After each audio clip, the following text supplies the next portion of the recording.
Hermanos, Jehová sea con ustedes.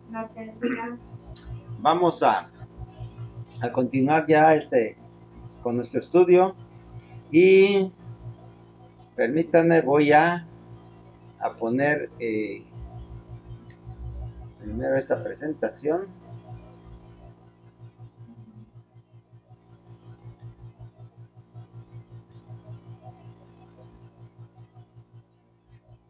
Bien, ya la tienen ahí. Vamos a iniciar en donde nos quedamos la vez pasada y estamos viendo, recordándoles pues el Éxodo. Ya vamos eh, en el capítulo 12 de Éxodo.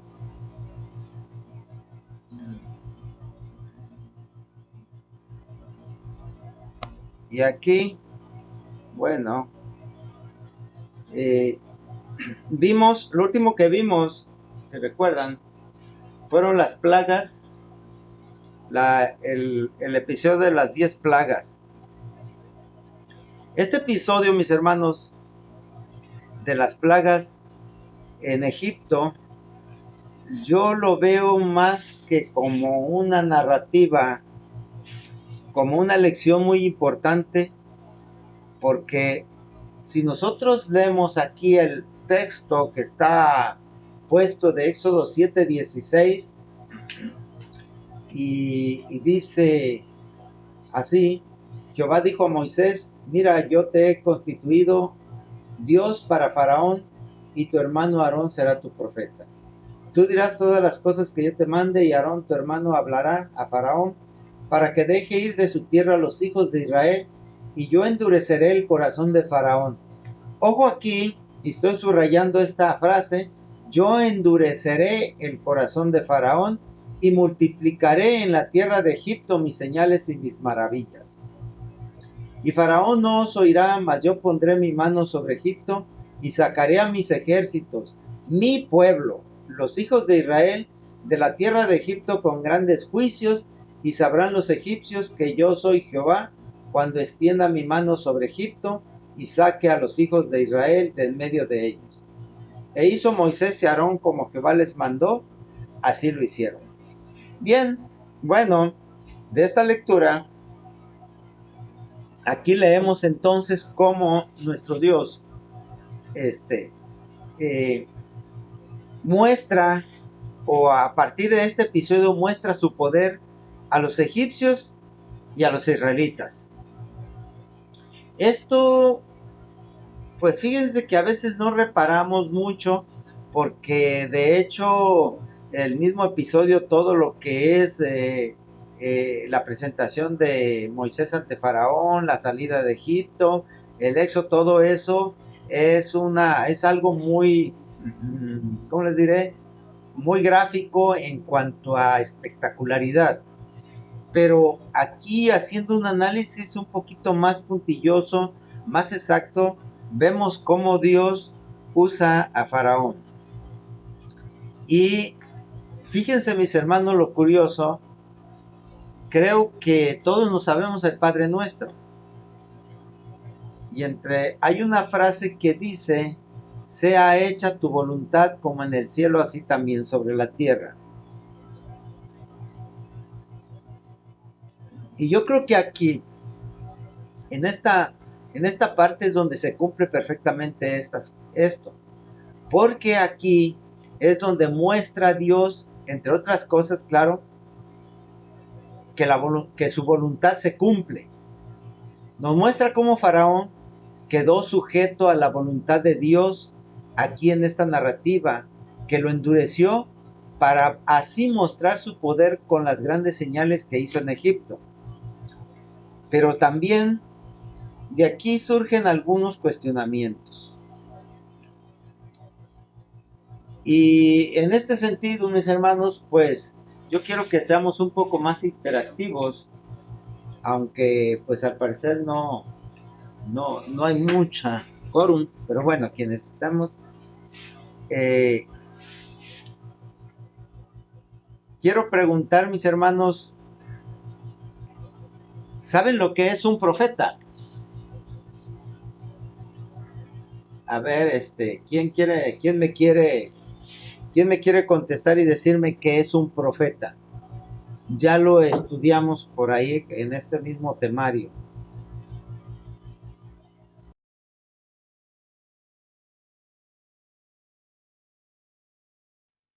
Un profeta para mí es una persona que anunciaba al pueblo de Israel pues lo que el Señor, bueno, más bien lo que el Señor le pedía, ¿no? O sea, que lo obedecieran, que hicieran ciertos rituales, que pues celebraran ciertas fiestas.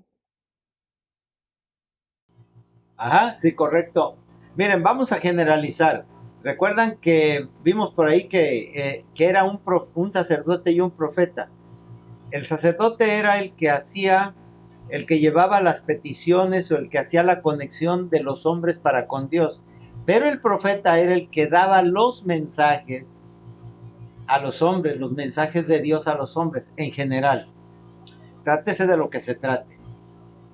Entonces, por lo tanto, un profeta es la voz de Dios o la voluntad de Dios para con los hombres. Es el medio por el cual los hombres pueden enterarse de la voluntad de Dios. Eso es un profeta. Y precisamente de aquí es donde surge este cuestionamiento, porque pues la otra pregunta es ¿cuál es su función? Y su función es precisamente, la función de un profeta es a llevar la voluntad de Dios para con los hombres, un mensaje, lo que él desea. Y aquí eso es lo que yo veo precisamente que pasó con Egipto. Yo creo que Dios no tenía la necesidad de mostrar poder ante nadie. Él podía cegar a todos los egipcios y sacar a su pueblo sin que ellos lo vieran y sin ningún problema. Pero aquí es muy importante como él dice dos cosas: que va a endurecer el corazón de Faraón, es decir, va él a obrar en Faraón, le va a dar, le va a, le va a dar una tarea, le va a hacer algo. Y eso es para que el pueblo de Egipto y de Israel vean las señales y las maravillas que va a hacer. Porque si Faraón no endurece su corazón, Dios no puede mostrar esas maravillas. Por lo tanto, para que se cumpla la voluntad de Dios o el mensaje de Dios en cuanto a que su pueblo vea el poder de él y al mismo tiempo el opresor que es Egipto también lo vean, pues tiene que haber un profeta, y este profeta aquí es el faraón. Porque mis hermanos, con esto lo que les estoy diciendo es que la tarea de un profeta no siempre es muy agradable, ni es una tarea, vamos a decir así, pues muy deseable. Porque aquí se está tornando en el profeta para mostrar el poder de Dios, para mostrar un mensaje tanto a los mismos egipcios como a los israelitas. Entonces, ojo con esto, que Dios escoge a alguien para mandar un mensaje de muchas maneras. Ciertamente, como dice nuestra hermana Maribel, en órdenes, cosas que desea Dios, cosas que quiere que el hombre obedezca, quiere mostrarle algo, es a través de profetas. No se muestra a Dios si viene y les dice, oigan, ¿saben qué? Quiero hacer esto, quiero no. Hay que recordar cómo, más adelante lo veremos por ahí, cómo aparece una mano ahí, o cómo transforma al rey Nabucodonosor, que oprimía a su pueblo, lo torna en su profeta, y a otros personajes, ¿no? Entonces, aquí en este sentido, Faraón va a tomar el papel de profeta, y no un papel muy agradable, porque él dice que van a hacer con grandes juicios, y sabrán los egipcios del poder de Dios cuando extienda su mano sobre Egipto y lo saque con ese poder. Entonces, mis hermanos, como vemos, pues fue grande el poder de Dios y la demostración con las plagas para con Faraón y todo lo que él aconteció, porque si nosotros seguimos en esa lectura vemos cómo ante lo que estaba sucediendo Faraón tenía la intención no en una sola, sino en varias ocasiones de dejarlos ir, aunque los condicionaba, pero él se daba cuenta de que el negarle la salida era causa de los males y lo demostró así. Pero sin embargo, es explícito como dice que Dios quiso que Faraón fuera duro, que no los dejara ir. En ese sentido, pues es esa, se hace, la voluntad de Dios era que los hombres, y yo creo que ahora nos podemos contar todos, que viéramos ese poder, que viéramos esas cosas que hizo, y por lo tanto tenía que mostrarlas a través de alguien, y ese alguien fue el faraón, y la sufrió su pueblo, como hoy, hasta hoy también se sigue sufriendo por el mensaje que muchos dan. Esto es muy importante, y lo veo porque más allá de conocer esta narrativa, de ver esta historia de Israel, cada capítulo, cada párrafo de la Biblia tiene un mensaje que es para nuestra formación o para que nosotros podamos caminar en dirección a su divina promesa. El problema es entenderlo bien. Yo lo veo de esta manera. Tal vez, quizás, haya algunas otras, uh, vamos a decir, algunas otras opiniones. Claro, porque las hay. Entonces Moisés, ¿qué papel tenía? Bien, pregunta a nuestra hermana Rosalba si le escucharon que qué papel tenía Moisés. Claro que también era su profeta, pero era el opuesto a Faraón. Los dos llevaban mensajes, pero mientras en uno mostraba su poder, en otro mostraba su bendición. Y esto lo vamos a ver pues entonces de qué nos gustaría. Yo aquí quizás haría una pregunta, mis hermanos. Tal vez nos toque tomar el papel de profeta. Levanten la mano, ¿quién le gustaría tomar el papel de profeta tal como lo tomó Moisés? Lo estoy viendo. Bueno, nomás veo 3 pantallas. Nuestra hermana Maribel, Gloria y Janet. Los demás están en incógnito. Pero pues yo supongo que no les gustaría ese papel, les gustaría el de Faraón. Que Dios mostrara sus señales a través de alguien como los mostró a través de Faraón. ¿Tú lo harías, Salomé? ¿Qué me dices? ¿Quieres ser el profeta como Faraón? ¿Cuál Salomé? María Salomé, Salomé Campos. Ah,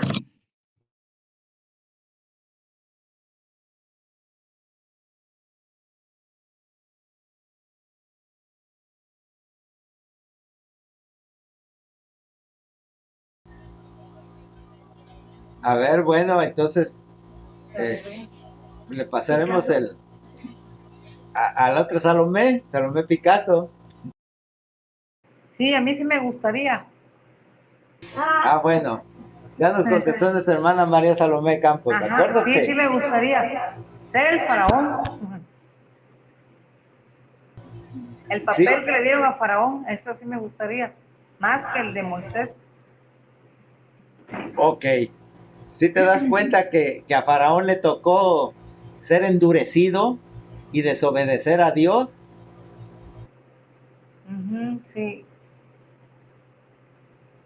Y sabes, las consecuencias de esa desobediencia las sufrió todo el pueblo de Egipto y él mismo. Ujú. Sí, sí, sí. ¿Cómo lo ves? Mm, Pues feo. Estoy de acuerdo contigo. Muy feo. Efectivamente, así es. A veces tal vez Dios escoja, miren, hay un caso de un profeta, y por ahí es, me parece que es Miqueas, que para darle un mensaje a su pueblo le ordenó que se casara con una prostituta. Y pues había que, porque ese era el mensaje de Dios, era la voluntad de Dios. Fue Oseas, ¿no? No, no.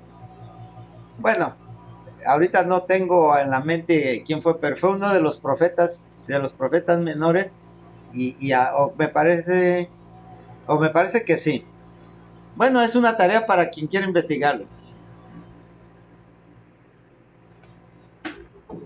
La cuestión de esto, mis hermanos, es entendamos esto, cómo se, cada, cómo Dios manifiesta su voluntad y lo hace de esa manera.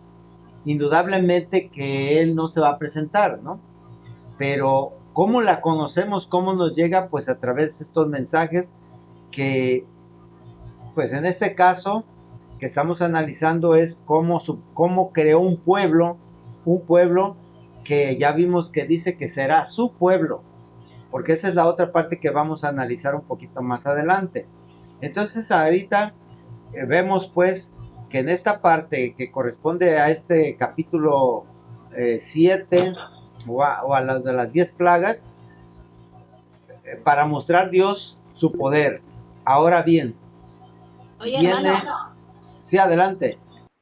este, yo creo que aquí en la tierra, están los dos personajes, tanto como Moisés y el faraón, porque, por ejemplo, yo digo aquí lo que es mi comunidad, pues yo como conozco la palabra, pues yo pienso que tenemos la responsabilidad de hablarle a la gente, de, de mostrarle los hechos que uno hace y conoce, lo que no ha cambiado a nosotros la palabra de Dios, pero la gente pues tiene el corazón endurecido como el faraón. Es una lucha que tenemos con ellos también, que no quieren avanzar.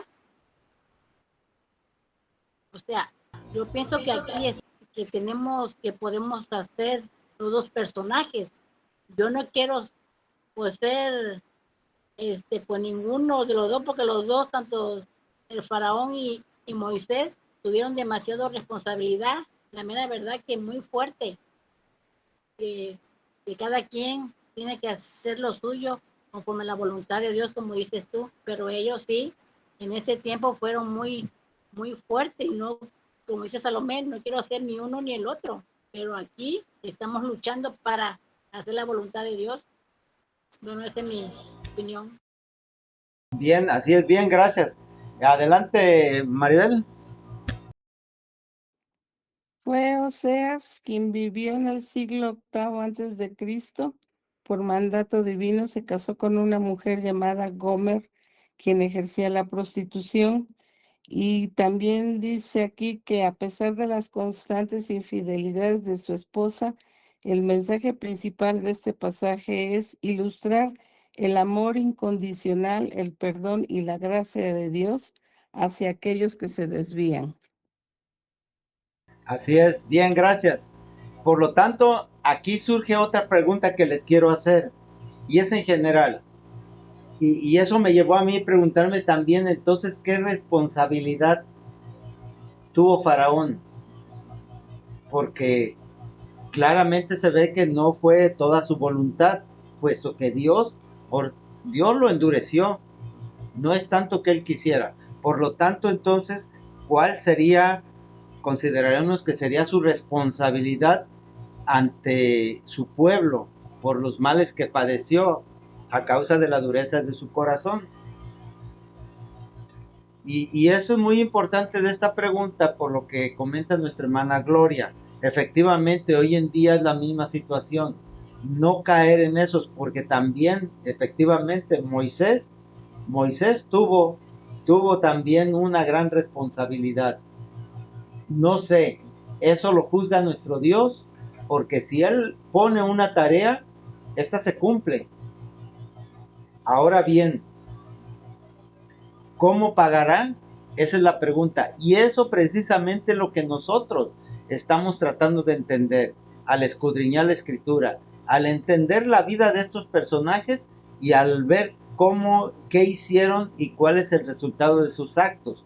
Porque al analizar con mucha cuidado, nos podemos dar cuenta efectivamente qué tanto puede ser responsable el personaje o qué tanto le tocó, vaya, ser instrumento de Dios. Esto es muy importante, lo vamos a ver poco a poco, tal vez lo descubramos, no lo sé, mis hermanos. Yo les voy a ser honesto, no es tan sencillo. Pero bueno, vamos a seguir adelante. Entonces ya vimos pues hasta aquí lo que eran las 10 plagas y que nos habíamos quedado en que íbamos a continuar ahora con una de las más importantes. Bueno, vimos 9 plagas. La 10ª plaga, que es la muerte de los primogénitos, y que en esta es una parte muy muy importante, porque de ahí ya nosotros somos participantes de alguna manera, como estamos. Fíjense, mis hermanos, vamos a ver entonces lo siguiente. Una nación se compone de 3 cosas principalmente. Es su población, sus leyes y su territorio. Y como nosotros vemos aquí, se cumple la primera de ellas, que es con la salida de Israel de Egipto. Porque ya no será más el pueblo hebreo, sino el pueblo Israel. ¿Por qué lo digo esto?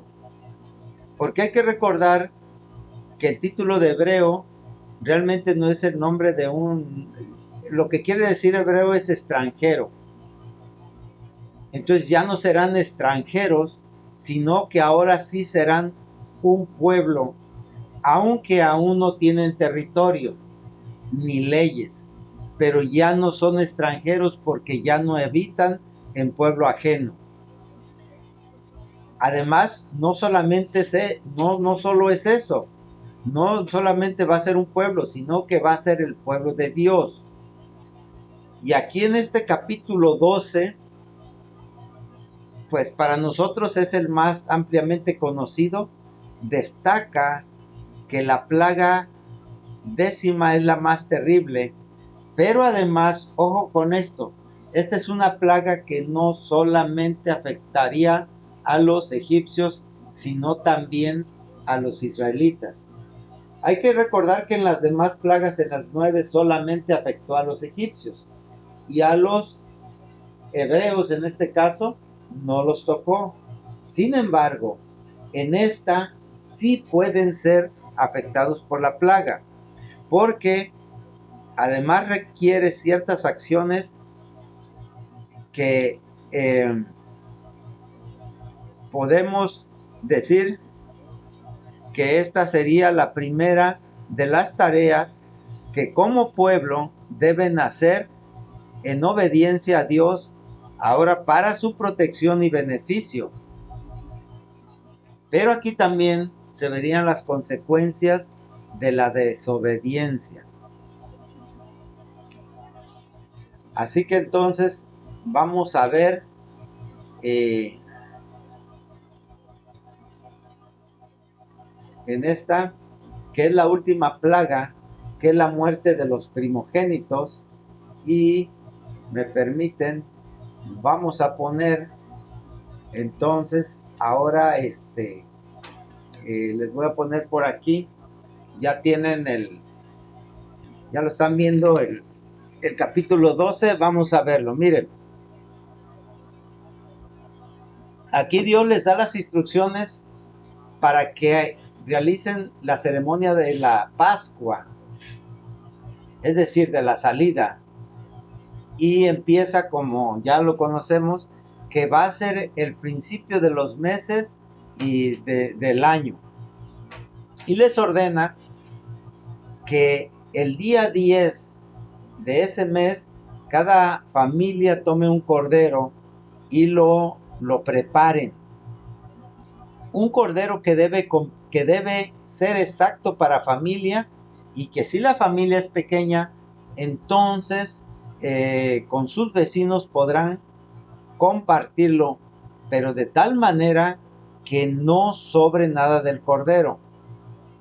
Importante es que no debe de tener defectos, el cual será sacrificado el día 14, dice, entre las 2 tardes.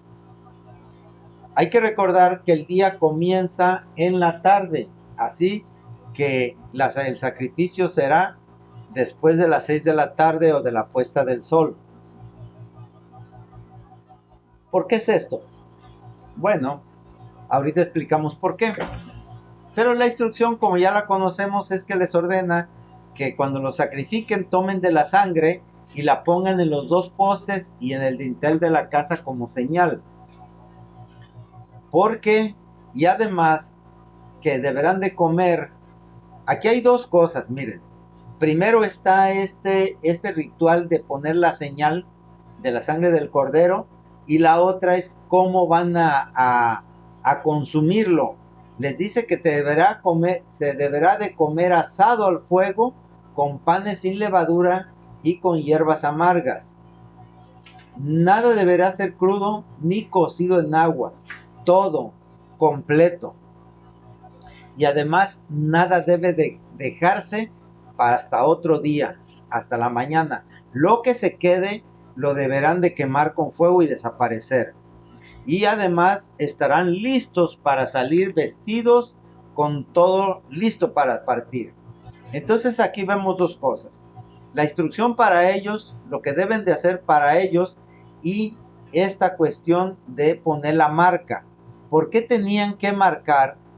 En el versículo 12 vamos a leer que porque en esa noche va a recorrer, pues yo no sé si Dios mismo o su ángel o quien sea, pero va a recorrer toda la tierra de Egipto y va a ejecutar el juicio, va a matar a todos los primogénitos, tanto de hombres como bestias. Pero, y precisamente, la sangre en la portada va a ser una señal de la casa por la cual no entrará esa plaga, y ahí no habrá muerte. Pero casa que no tenga señal, casa que también va a ser afectada, sea de Egipto o sea de Israel. Esto es muy importante porque va a haber consecuencias después para el mismo pueblo de Israel cuando esto sucede. Es una de las plagas más terribles, porque en todas las demás, pues vamos a decir así, eran males que de alguna manera eran soportables, pero no implicaban daño alguno a los hombres. En esta no solamente es daño a los hombres, sino la muerte de los primogénitos, que era lo más importante, porque era la continuación de una familia. Y esto les dice que esa mismo ceremonial lo deberán de instituir como en memoria y como fiesta en todas las generaciones, por estatuto perpetuo, es decir, para siempre. La ceremonia dice: después comerán 7 días con pan sin levadura, etcétera, etcétera. Esto entonces es importante considerar cómo estas instrucciones que Dios les da y que ellos las cumplen. Y efectivamente vemos en todo el capítulo cómo Moisés reúne a los ancianos, les da las instrucciones y todos hacen de esa manera. Y también les dice que cuando sus hijos les pregunten qué significa esto, dice: esta cena es la Pascua que celebramos en honor de nuestro Dios, cuando Él recorrió todo Egipto para matar a los hijos primogénitos de los egipcios, y pasó de largo a nuestras casas y nos libró de la muerte. Eso es lo que funciona. Entonces, pues hicieron esto, lo que había planeado, lo que había Dios ordenado. ¿Y qué es lo que sucede? Que esa misma noche Faraón mandó llamar a Moisés y Aarón y los corrió prácticamente de Egipto y les dijo que se fueran con todo. Al mismo tiempo también Dios les había prometido a los hijos de Israel que no iban a salir sin ganancia. Entonces ellos les pidieron alhajas y joyas y vestidos y toda la gente se los dio.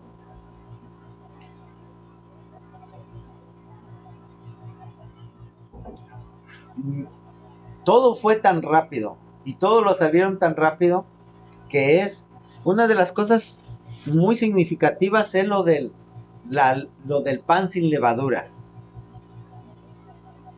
Se ha puesto de que la levadura significa la maldad, pero miren mis hermanos, realmente la levadura es lo que le da calidad al pan y lo que lo hace comible.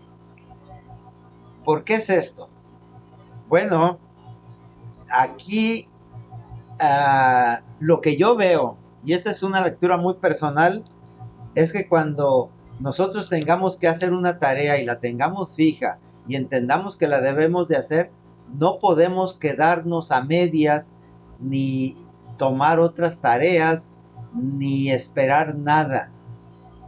¿Sí? Dice nuestro Señor Jesucristo, el que quiera seguirlo, que tome su cruz, que renuncie a él mismo y lo siga.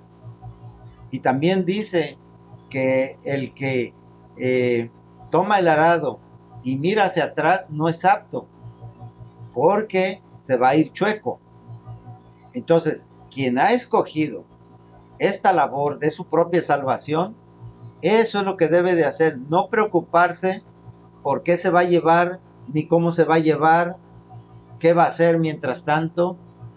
Dice nuestro Señor Jesucristo que no nos preocupemos, que busquemos primero el reino de Dios y su justicia, y todo lo demás viene por añadidura. Ya ven que ellos agarraron la masa como estaba sin leudar, no importa que como iba, pero no podían detenerse ni un instante, y sin embargo salieron ricos de Egipto. Pero esa es la lectura que veo, el mensaje o la lección que veo en nuestras vidas, que no podemos nosotros pararnos, como luego dicen, ni siquiera para tomar impulso. Y bueno, esto es lo que vimos aquí en la salida de Egipto, y y de esa manera pues salieron con las grandes señales de Dios. Ahora lo que viene enseguida es la huida, lo que pasa. Si ustedes ven aquí, ya este es el capítulo 14, dice, y vio Israel aquel grande hecho que Jehová ejecutó contra los egipcios, y el pueblo temió a Jehová, y creyeron a Jehová y a Moisés su siervo. Pero antes de que entremos aquí, y en estos 5 minutos que quedan, quiero comentarles lo que dice el capítulo 13, lo voy a leer rápidamente, Éxodo 13, del 1 al 16. Se los voy a poner para que...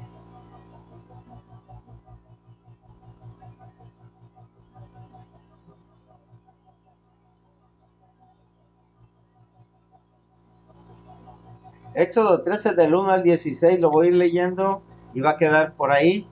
A ver, pero déjenme pasarse. Ya está ahí. Dice, voy a leer la versión que conocemos, la Reina Valera 1960. Jehová habló a Moisés diciendo, conságrame todo primogénito, cualquiera que abre matriz entre los hijos de Israel, así de los hombres como de los animales, mío es. Y Moisés dijo al pueblo, tened memoria de este día en el cual habéis salido de Egipto de la casa de servidumbre, pues Jehová os ha sacado de aquí con mano fuerte, por tanto no comeréis leudado. Vosotros salís hoy en el mes de Abib. Y cuando Jehová te hubiere metido en la tierra del Cananeo, del Eteo, del Amorreo, del Ebeo y del Jebuseo, la cual juró a tus padres que te daría, tierra que destila leche y miel, harás esta celebración en este mes. 7 días comerás pan sin leudar, y el séptimo día será fiesta para Jehová. Por los 7 días se comerán los panes sin levadura, y no se verá contigo nada leudado, ni levadura en todo tu territorio. Y lo contarás en aquel día a tu hijo, diciendo: se hace esto con motivo de lo que Jehová hizo conmigo cuando me sacó de Egipto. Y te será como una señal sobre tu mano, y como un memorial delante de tus ojos, para que la ley de Jehová esté en tu boca, por cuanto con mano fuerte te sacó Jehová de Egipto. Por tanto, tú guardarás este rito en su tiempo de año en año. Y cuando Jehová te haya metido en la tierra del cananeo, como te ha jurado a ti y a tus padres, y cuando te la hubiere dado, dedicarás a Jehová todo aquel que abriere matriz, asimismo todo primer nacido de tus animales, los machos serán de Jehová.